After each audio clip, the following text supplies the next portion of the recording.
some introductions. I gotta look around the room. First of all, we have County Commissioner Pat Tarswell in the back there. Raise your hand and wave.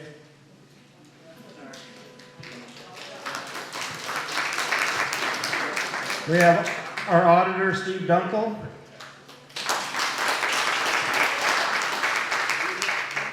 I don't see any other officials yet. Okay. The rest of the introductions will go with just in a second here. So the purpose of this meeting tonight is just to get everybody up to speed. It's been, now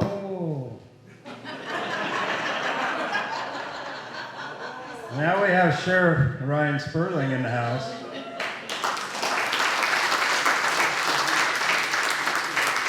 You notice how he slinked in the back door? Okay.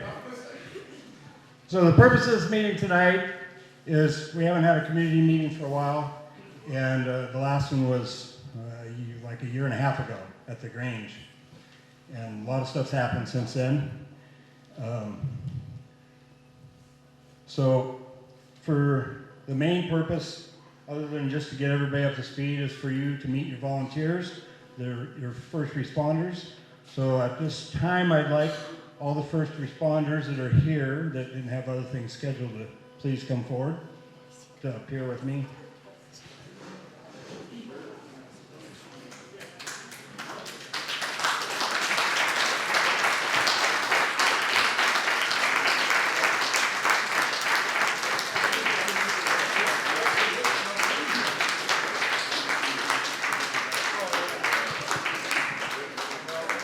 All right.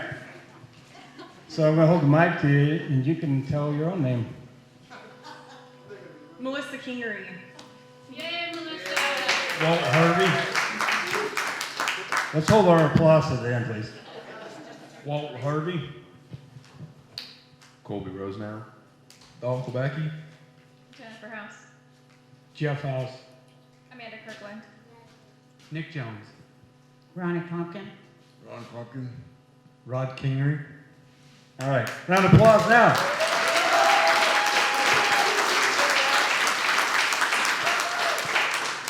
You guys can all go feather out into the crowd now.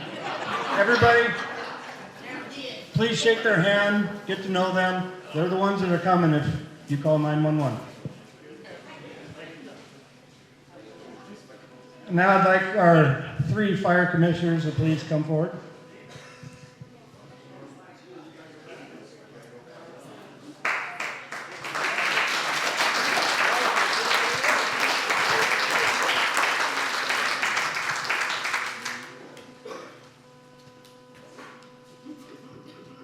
We have Commissioner Young. She's lovely. Commissioner Jones. Commissioner Ingram. And they're volunteers also, just so everyone knows. They, by RCW, are supposed to be paid for every meeting, seminar that they go to. All 3 of them have waived that and only take payment for 1 meeting, which doesn't cover the gas. So, thank you.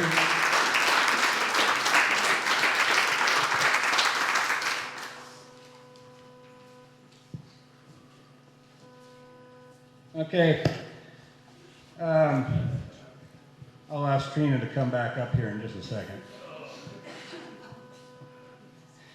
So, the last time we had a meeting, we hadn't even, we were just starting the signature gathering for the recall, and much has happened since then. After we started that process and got it to where it was going to be, we had enough signatures, the commissioners played a little ring around the rosy and musical chairs. And so they were pretty well locked in, not gonna budge. And it wasn't just one person or 2 people that accomplished the recall and getting this back to where we are now. There was a whole bunch of people. And Trina, could you come up here now?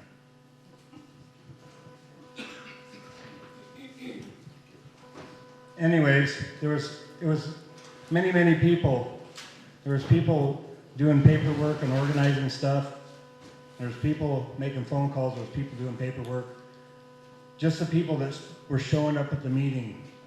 It was the pressure that caused someone to make mistakes. It was the pressure of all the stuff that it eventually got her to step down. When Commissioner Netherland brokered the deal and got Kelly and Cinda to step down, if Nick would step down, the three of them stepped down. And then the county commissioners, after the disaster declaration, asked for people to raise their hand and come forward to be appointed to fire commissioners. And Trina and I went in there and applied, and we're the two that were heavily involved in the recall effort, and we talked about it in the chambers with the commissioners. It was the biggest thing, biggest reason they chose me and Trina is because we had been involved heavily in the recall effort. And then all hell broke loose. They appointed Trina and I, we were sworn in at the exact same, within minutes. We were sworn in as the commissioners. We had to go back and sign some paperwork and start gathering up stacks of papers, which Trina might have went through, but I didn't. And then we were whisked away and to Department of Emergency Management, separately, of course, because we were commissioners now, we can't hang out together, but it was a real bummer. So we went up to Department of Emergency Management, and this is within an hour of us swearing in. Excuse me.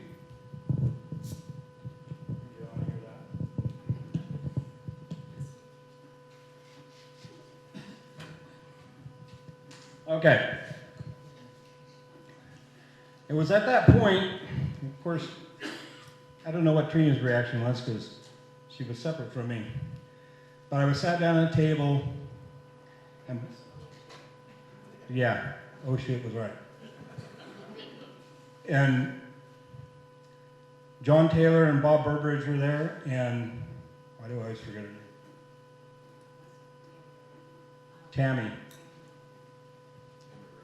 Tammy Wright. Thank you, I always forget it. I don't know why. Okay, the three of them there, they started putting out papers that I had to look at and read, and this, no, I'm not kidding, the stack was like this. I'm thinking, oh, what am I gonna do? And then Bob laid a paper in front of me and said, you need to read this too. Okay, can I just put it on the pile? I'll get to it tonight sometime after a tall glass of whiskey. Because I'm like feeling overwhelmed. It's a big deal. And he says, okay, I'll read it to you. Okay. It was the call log from the day before. And he started reading down the list of the calls, and I'm thinking, okay. And he got about halfway down the list, and Chief Walsworth, Brian Walsworth at the time, who did not have the authority because our insurance had been pulled, and our license had been pulled, and Doc Hoffman told them in an open meeting that if they continued to respond, he would press charges. Well, halfway down the list, as both of them are still using their FD12 call signs, halfway down the list, Chief Walsworth is telling emergency medical personnel to stand down. They don't need you. We got it handled. No authority. Well, at that point, I'm thinking, holy crap. And I looked at Bob and I said, okay, I'm getting it now. And how much legal jeopardy is this putting the district in? And he says he's gone rogue, and it's a lot. So because the county had declared a disaster in the district, we were able to call an emergency meeting the very next day at noon in the Department of Emergency Management. Thank you. She always picks up my slack. And so we had an emergency meeting the very next day at noon, and we suspended Brian Walsworth. We couldn't fire him. We didn't know what his contract was. We hired our counsel, who's been wonderful for us. Eric has done great stuff, and he's been more than reasonable with his costs. Eric Quinn. Thank you. Anyway, so we had the emergency meeting the very next day. We also hired Chief Brown as the interim chief. That gave us authority to come into buildings. And that started us down this path that we've been on. Trina and I had to have 2 and 3 meetings a week, and we had to keep them all in legal order. And it was pretty heavy stuff to have to go through all that immediately. And especially for the fact that neither one of us wanted to be a commissioner. Neither one of us did all the stuff we did so we could be a commissioner. We raised our hand to be a commissioner because we knew the most about what was going on with the recall effort. That's the only reason we raised our hands and did it. Somebody had to stand up for the community that knew what was going on, and that's why we did it. Both of us have been heavily involved in all of this process, and neither one of us, I guarantee you, neither one of us does it for the recognition. We don't want the award, we don't want the ribbon, we don't want nothing. We just do it because it had to be done. I think I can speak for Trina on that. There was a lot of other people too that did a lot of work getting us to where we're at too, and they all deserve thanks because when we went to the commissioner's office or meeting room to find out who was going to be appointed, there were a lot of excellent candidates for that job, and I feel privileged that they decided to choose me, but there were a lot of great people involved in that. And if it weren't for 2 young ladies that started this whole thing, I wouldn't have never even known about it. So Kristen and Amanda Gonzalez and Kristen Masteller, they deserve a lot of credit because they brought to the public's attention what was going on here from the very beginning. So thank you both. I don't know if they're watching tonight, but thank you.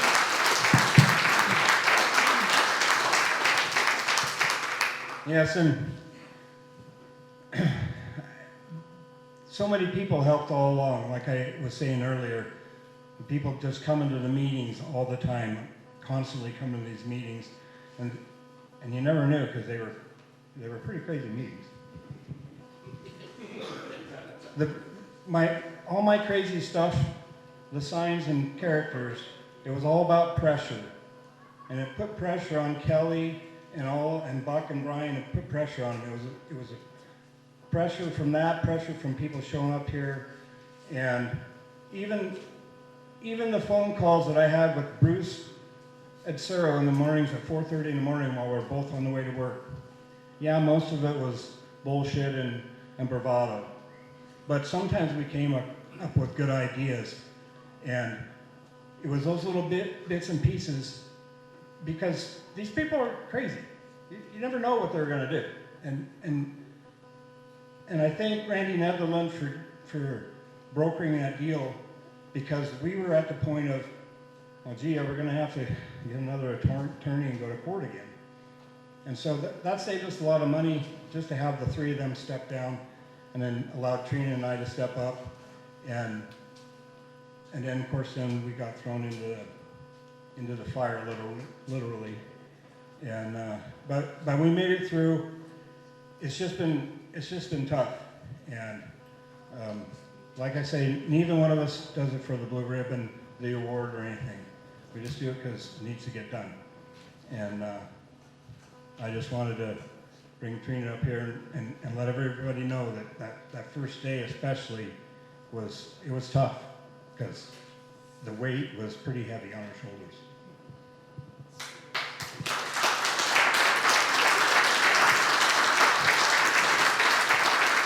You're released.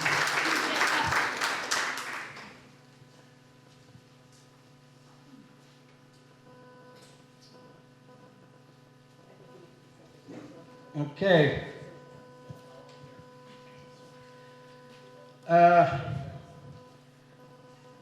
Shortly after we were appointed and we went down the road, we got our insurance back about 2 months later. And after we got our insurance back, I stepped down and Nick Jones was appointed to his spot. And it was a little musical chairs of our own, all legal, by the way. And in August, I formed up the Firemen's Association as a 7-member board, and we've been kind of busy. Right after that, so we formed up, our first meeting was August 19th. Wow, I gotta get the glasses on. Shortly thereafter, we put on a community barbecue, free barbecue for everybody in the Fire District 12. And I'm not sure that we'll roast a whole pig again, but it was a good time. There was about 300 people there. It was a big deal. If you weren't there, you missed one hell of a party. After that, we've been raising money. We've been paying for some things. We had a fireman's dance in March. And we had enough donations and sponsorship that night, with 80 people in attendance and no beer, we raised $6,400 clear. That's a big deal.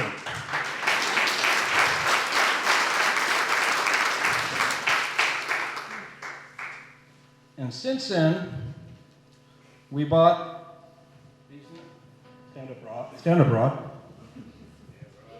These nice shiny coats the association bought for all the volunteers.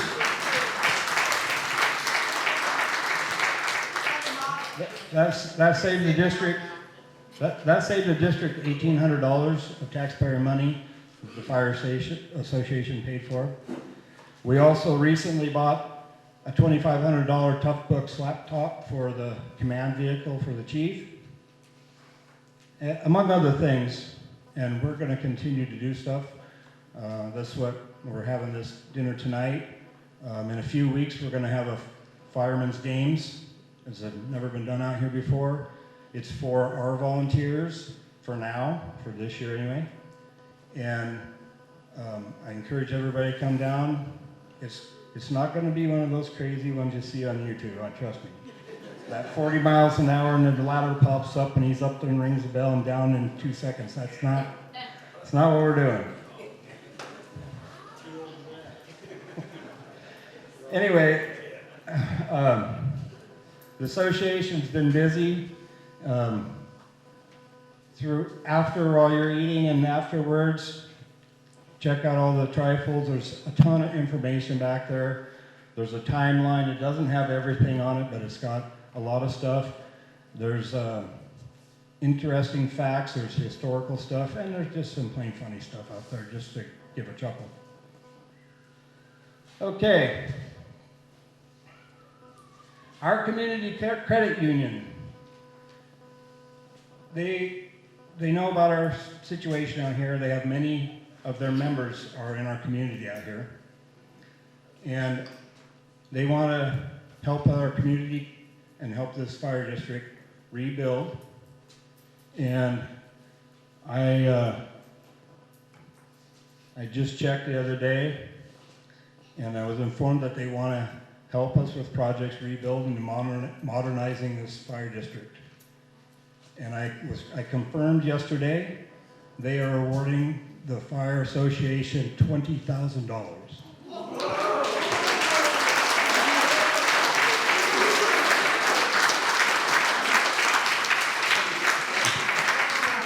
Sorry about that little catch in my voice there. Are you gonna get a boat? No.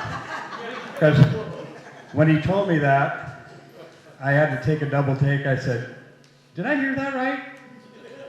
Yes, he did. Yep, you did, Dave. That's it. That's a really big deal. It shows how much our community credit union wants to help us out here and help their members. And it's a really big deal. And I thank the community credit union for having faith in us and giving us that large a sum. That's a huge deal.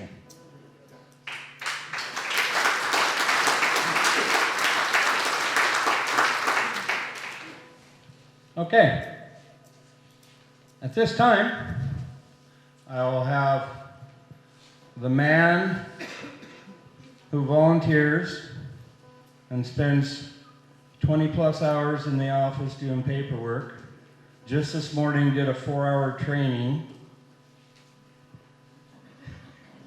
Does other trainings, goes to trainings, responds to calls at all hours of the crazy times at night. And he volunteers, he came out of retirement and does this for $250 a month. He deserves a round of applause.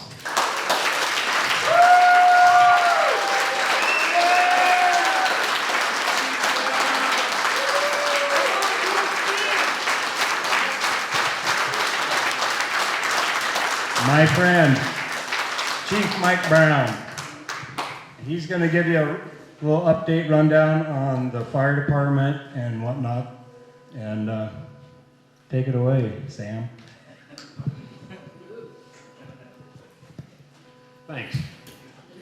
Kind of speechless here for a minute. So Dave wanted me to bring everybody up on this, where we are at now. So to date, we are responding to everything. We have 6 EMS personnel that are certified. We have, well, I think we only have 2 fire academy certified. One of them is left. We are training every Tuesday. Every Tuesday, all month long, every month.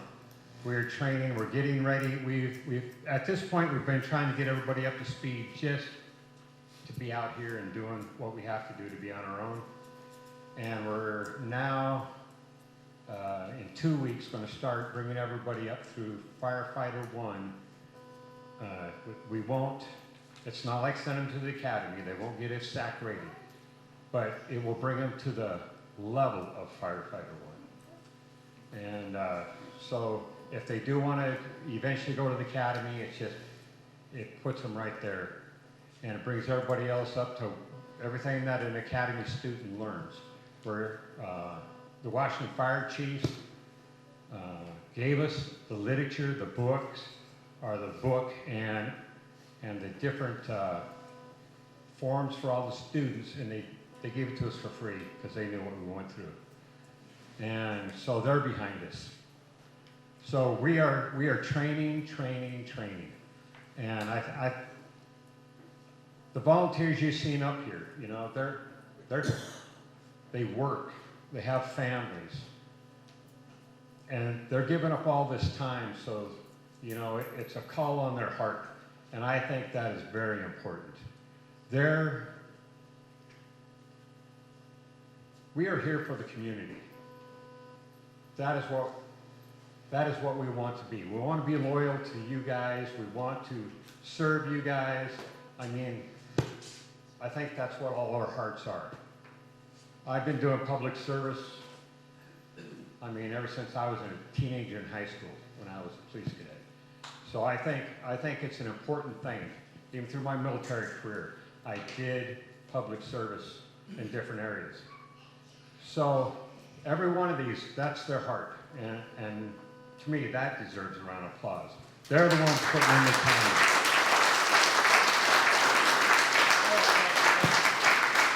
You know, we might not be perfect at everything yet, but we are getting there. We will get there. we are working hard to do everything we can, you know.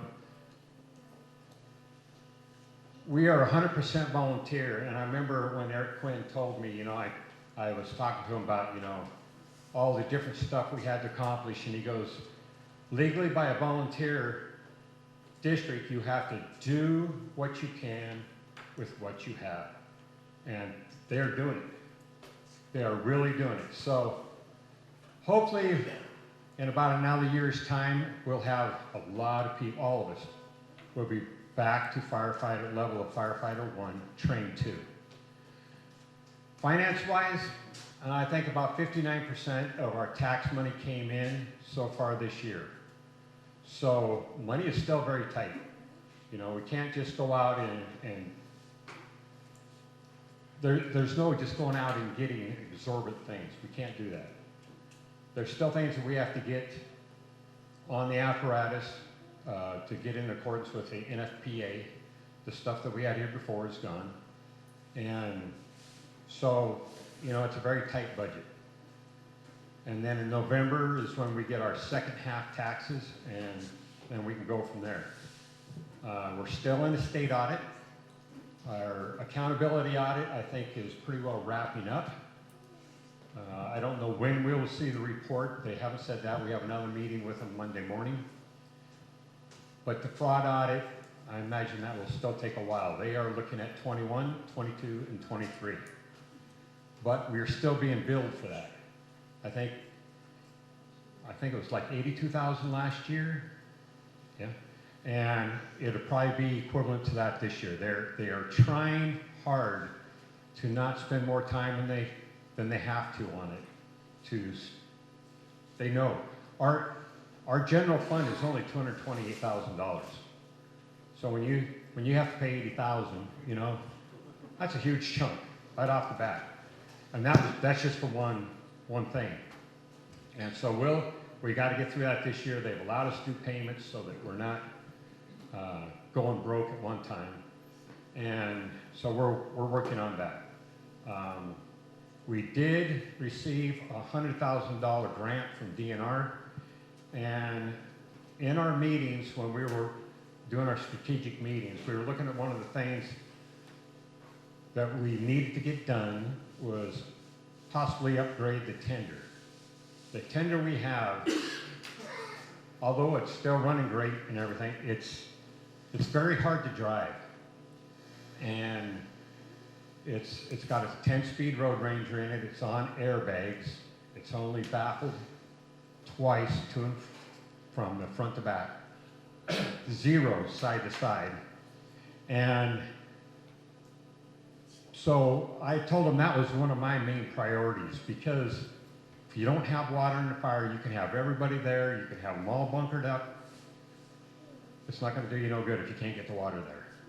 We need to have 10,000 gallons of water as quick as we can to a structure fire. So that's what we are looking into on that, and that's kind of how we proposed that to DNR. And I think one thing that helped us is probably 90, maybe 93% of our whole fire district here is DNR protected land.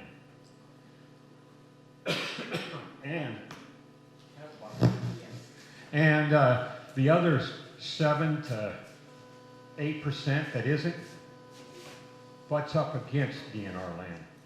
So DNR really knows what we're going through too, and they kicked in.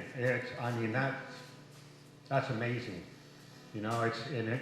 And for that 100,000, that's nothing. You can't get anything new by any means. A new tender is probably looking at $500,000, maybe $550,000 for just a basic one. So I think overall, we're getting there. We're doing pretty good. The budget is very, very tight. And the commissioners are working hard on it. I'm trying to do everything I can. Val and I, we crunch numbers weekly to try to figure out exactly where we're at. And we appreciate your support. We appreciate that you guys back us up, and that just know that we're here for you guys.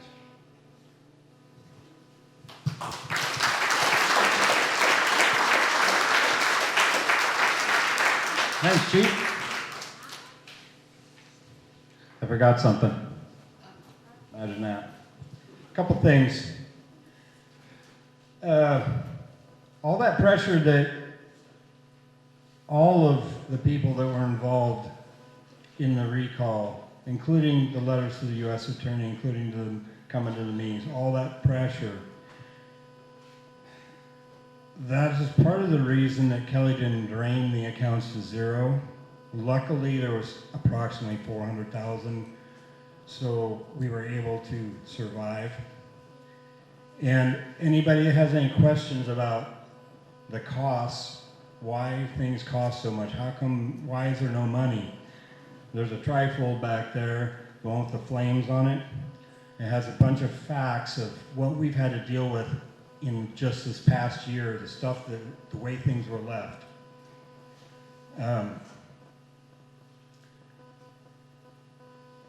Trina and I were sworn in on Friday. Saturday, we had our emergency meeting. Saturday night, I was feeling pretty washed out. I might have sat on my swing in the Grape Arbor and talked to Jameson a lot. I got up in the next morning and I came down to have coffee with the chief as a commissioner now.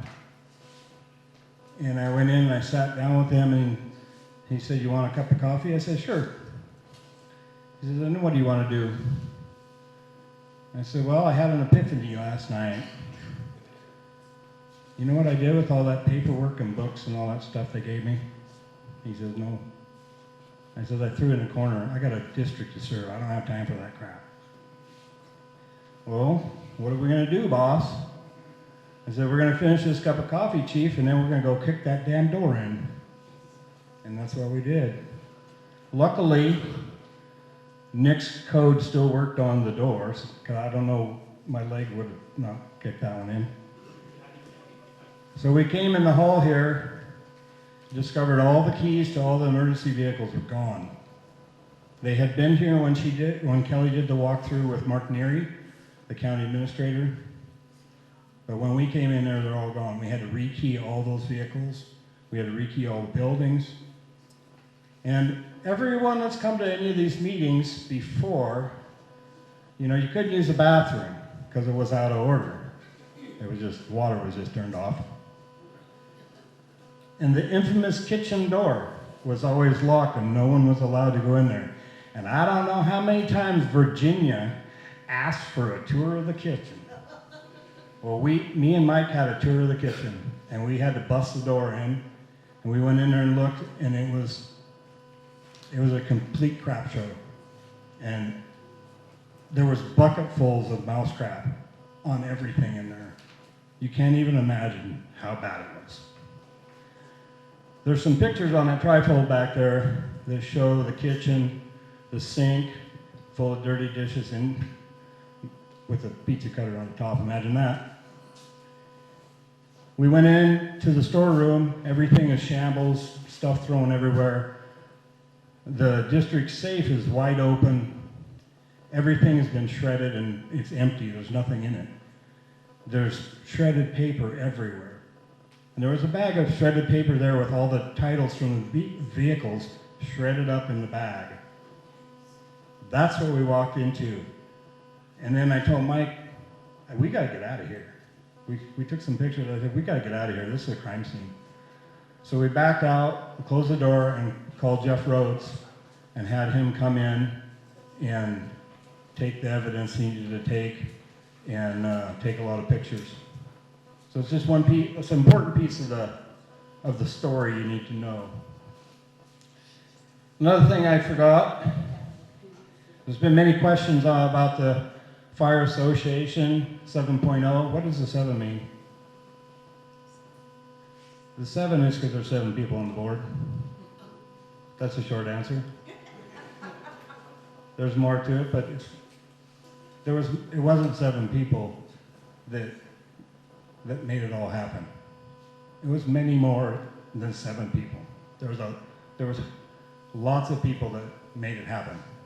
The 7 was a joke.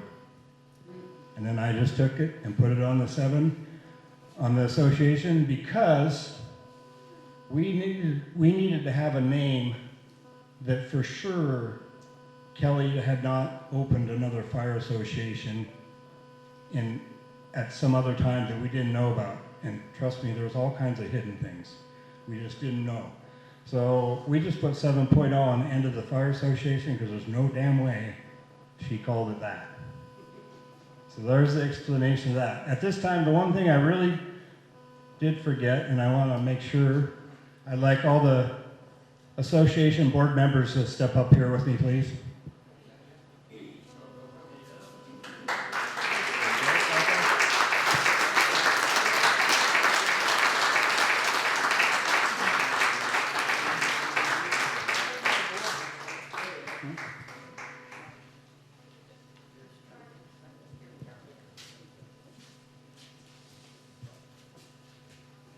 Obviously, the big mouth here is the president.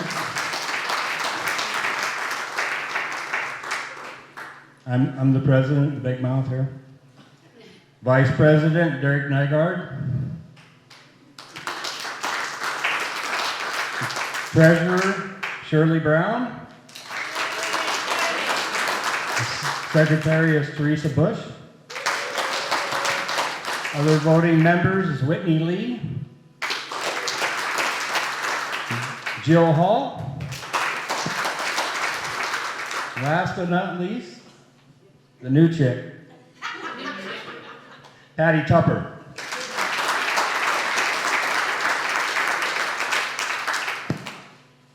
I picked all these people because they're bust-ass, hard workers. There's no talking, except for one of our meetings, and then it gets kind of contentious. But I'm honored to have them helping me because they are bust-ass workers. Thank you.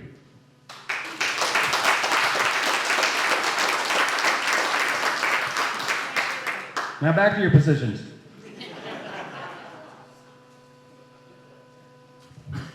Okay, next portion of tonight's program, I will have the infamous Sheriff Ryan Sperling come up.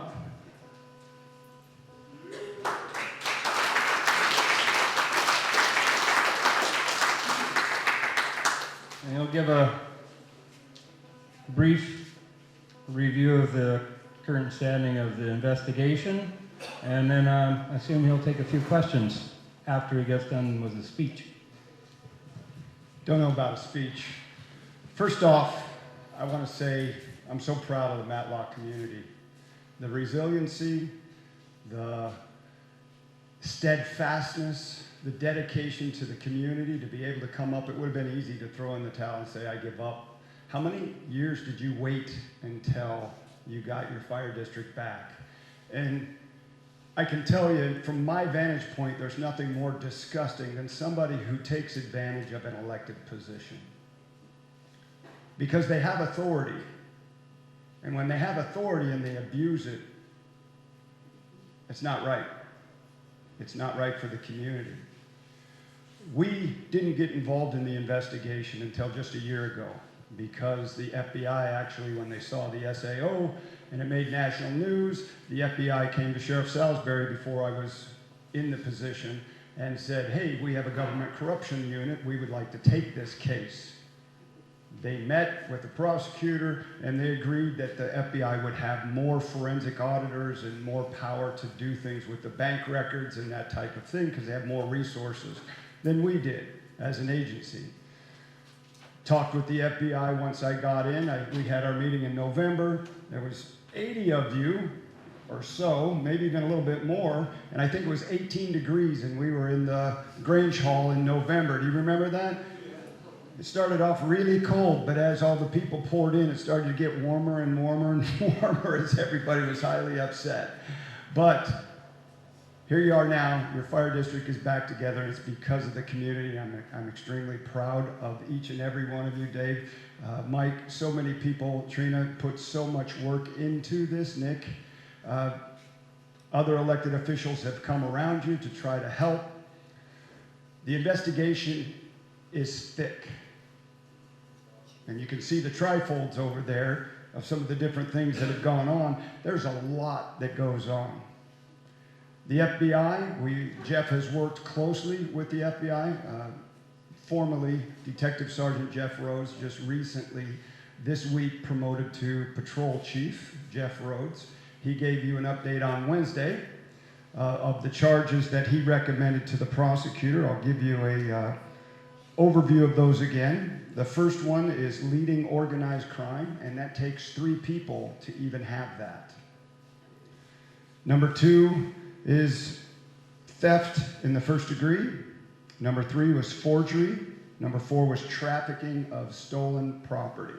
Those are the recommended charges that he sent forward to the prosecutor. Now, Prosecutor Dorsey just had a conference this last week, and he hasn't had a chance to review all the documents yet, but he's in the process of reviewing them. Give him some time. He's up against some walls, and the reason we didn't do it the way we normally would, where we would go and make the arrest when we have the probable cause, is because once you make the arrest, you have 72 hours to charge. There were so many documents, we wanted to give the prosecutor the opportunity to review them so that he has the proper, we didn't want to take a shortcut on looking through that. So that's why it's gone forward the way it has. The FBI still has an open investigation. They've shared through some of the agreements, some of the information that we have, which is useful. I can't talk too much else about the investigation because it's mostly wrapped up, and that could hamper some of the jury selection, all the other things out there. So we want to make sure we follow the rules there and do things right. But the most important thing I want to say to you guys is I brag about Fire District 12. I get to go to, I was at Western State Sheriff's Association where there are 19 states and it represents 1,100 elected sheriffs. And I get to brag about Fire District 12 because this community really rallied around it, and I'm proud of you. Thank you for your resiliency, and that phoenix coming out of the flames is a pretty cool representation of what you've been through. So you got to be proud of yourselves. Be proud of all those who've been involved, and hopefully we have a good end as well. Where'd he go?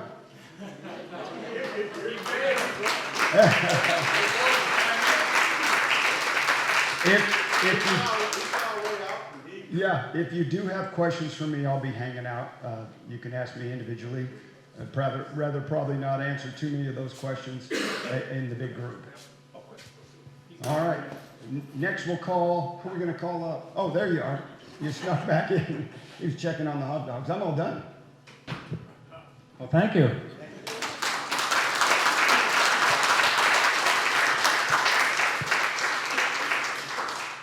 Anybody else want to hear some more of the story? That's the highlights. Okay.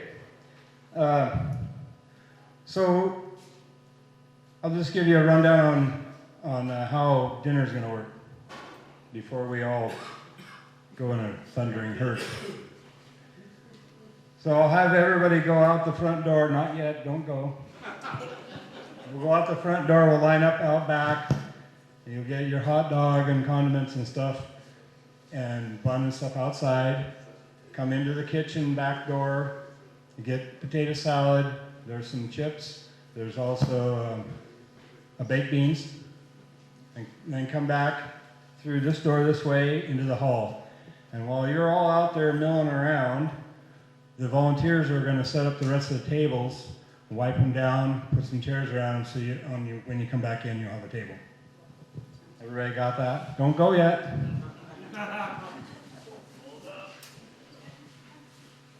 Next up, Pastor Ken. Yes. you like to come up and say a few words, please? If you'd like.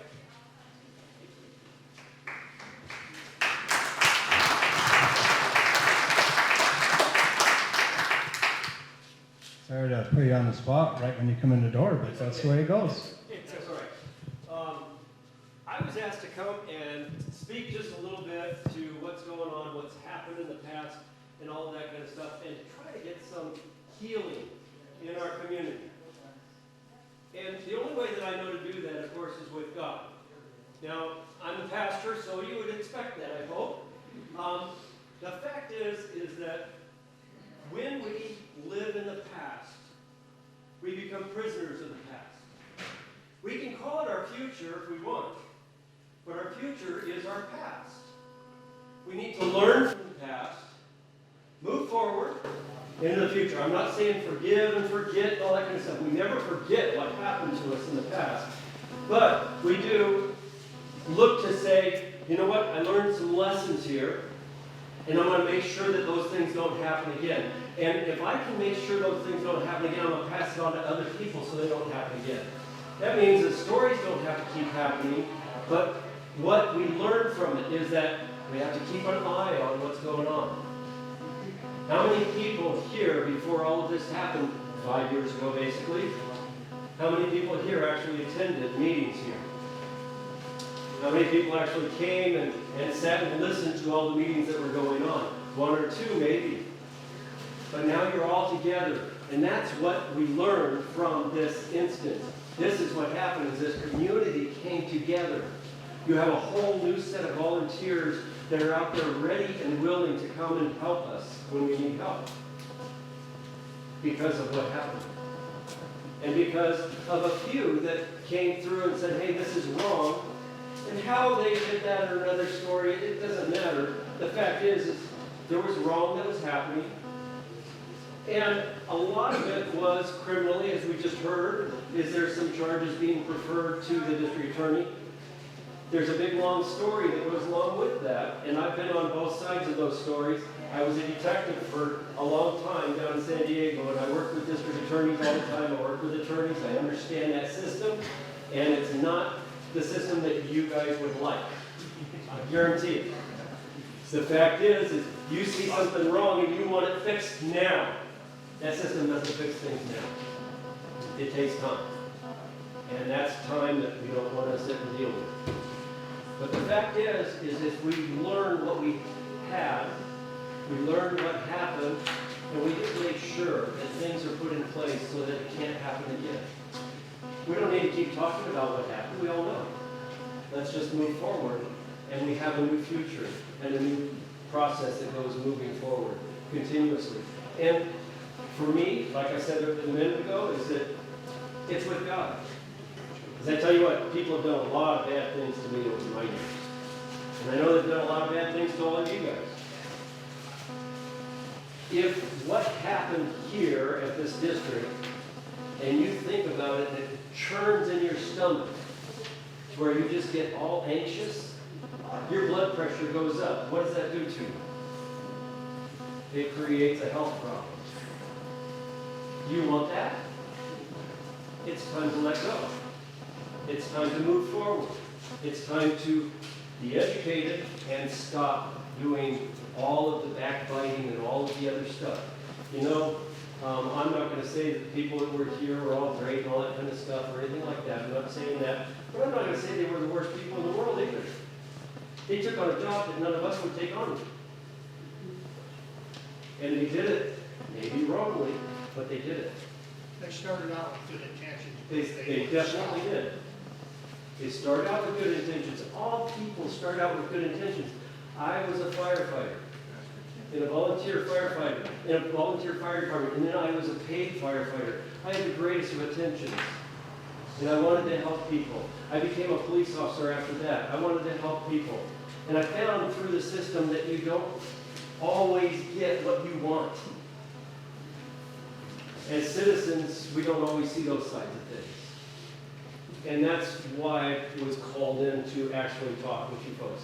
Is that simple thing, is let's just move forward.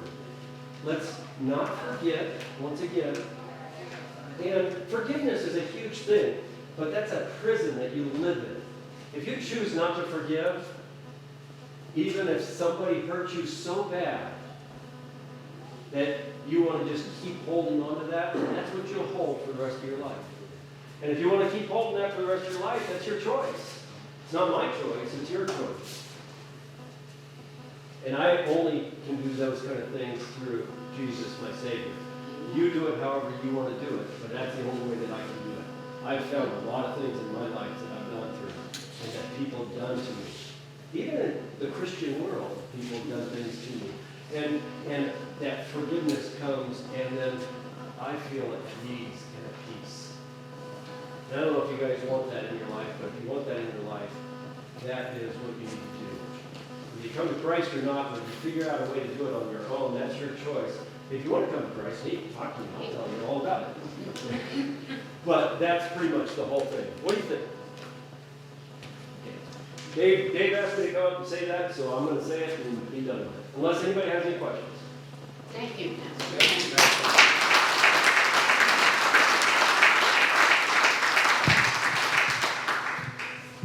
Okay. I'm not sure the cook has got it totally ready yet, but he's working on it. He expected me to be more long-winded. I think you were plenty. Kind of like some of your texts to me. They're long-winded, but that's okay. I like them.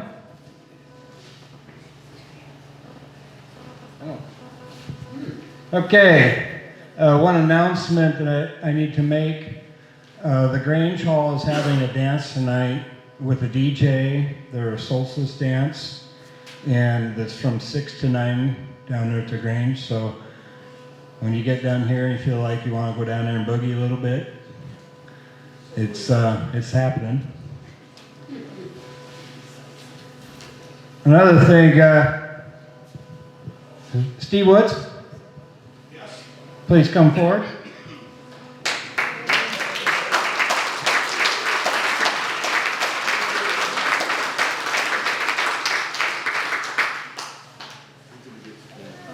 Now this young buck, he's not such a young buck anymore. Today's his birthday.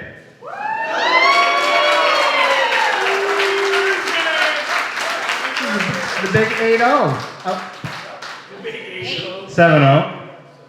So let's everybody stand up and sing him happy birthday.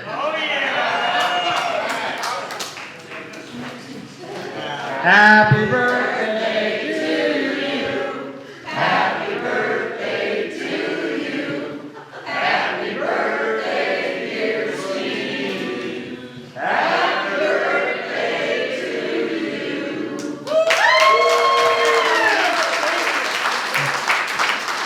Thank you.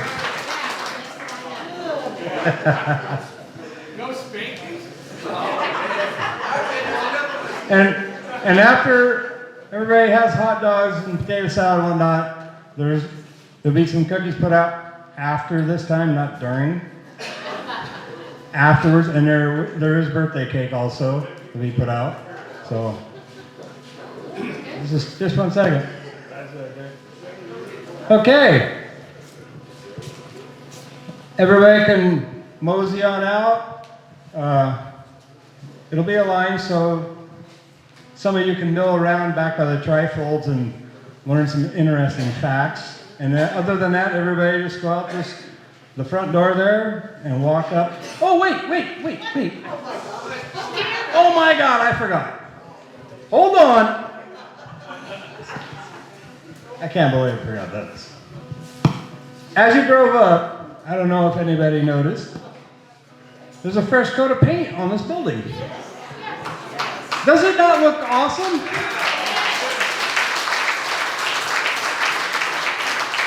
So, Talina, please come forward. So the association paid for the paint, but Talina Stewart's company, House Mouse Services, donated the labor, and more importantly, her workers all volunteered to do it. So it was all volunteer to repaint the whole hall.